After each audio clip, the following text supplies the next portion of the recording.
এক আইডি থেকে তিনি প্রশ্ন করেছেন যে একজন মহিলা বা পুরুষ এর জন্য যাদের সাথে দেখা করা যায় যাচ্ছে তাদের সাথে কতটুকু পর্দা করতে হবে। অর্থাৎ এই মহিলারা তো পর্দা করবে, হিজাবের বিধান মহিলাদের উপর ফরজ, মুমিন নারীর উপর, কিন্তু যারা মাহরাম পুরুষ রয়েছেন যাদের সঙ্গে দেখা দেওয়া যায় তাদের সঙ্গেও তো এই দেখা দেওয়ার অর্থ তো এই না যে তাদের সামনেও যে কোনো ভাবে উন্মুক্ত দেহ নিয়ে যাওয়া যাবে, তা তো নয়। সেখানেও কিছু সতরের মাসআলা রয়েছে। শরীয়তের একটি বিধান হলো হিজাবের বিধান, আর একটি হলো সতরের বিধান। তো হিজাব তো হলো গায়রে মাহরামের সঙ্গে হিজাব করতে হয়, আর মাহরামদের সঙ্গেও সতরের বিধান রক্ষা করে চলতে হয়। একজন পুরুষের আরেকজন পুরুষের সঙ্গে সতরের বিধান রয়েছে। পুরুষের সামনে নাভি থেকে হাঁটু পর্যন্ত তাকে ঢেকে রাখতে হয়, এটা হলো ফরজ। ঠিক তদ্রূপ নারীকেও আরেক নারীর সামনে নাভি থেকে হাঁটু পর্যন্ত ঢেকে রাখতে হয়, এটা ফরজ। তো নারীর সতর মাহরাম পুরুষের সামনে এটা আরেকটু বেশি, সেটা মাহরামের সামনে নিজেকে একজন নারী আবৃত করে রাখবে। তবে মাহরামের মধ্যে আবার কিছুটা স্তর ভেদ রয়েছে, সকল মাহরাম এক পর্যায়ের নয়।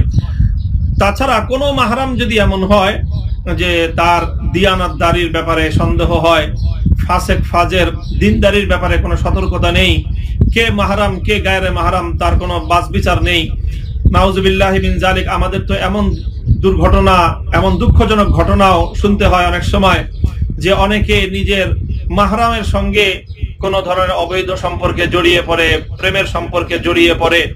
এমন মানুষের মধ্যে জাহালাত এবং ইসলাম সম্পর্কে, শরীয়ত সম্পর্কে, সভ্যতা, ভদ্রতা, শালীনতা সম্পর্কে মানুষের যে এতটাই এখন অজ্ঞতা, এই কারণে অনেক ধরনের আমরা পরিস্থিতির সম্মুখীন হই।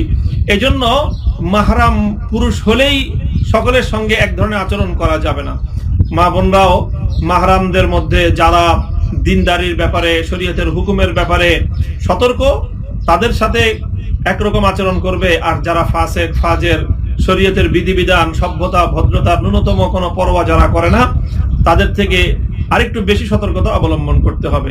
এবং যদি কোথাও এমন আশঙ্কা তৈরি হয় যে অসৎ উদ্দেশ্যে তাকায় বা অসৎ নারীর সৌন্দর্য ভোগ করে মাহরাম কোনো পুরুষ, তাহলে সেই মাহরাম পুরুষের থেকেও বেগানা পুরুষের ন্যায় সম্পূর্ণরূপে পর্দা রক্ষা করা ফরজ হয়ে যায়। এছাড়া এমনিতে স্বাভাবিকভাবে যদি মাহরাম পুরুষের মধ্যে কোনো ধরনের কোনো অবৈধ লিপ্সা না থাকে, কোনো অবৈধ চাহিদা, কোনো কাম বাসনা যদি তার মধ্যে জাগ্রত না হয়, এর ব্যাপারে যদি মোটামুটি ইতমিনান থাকে,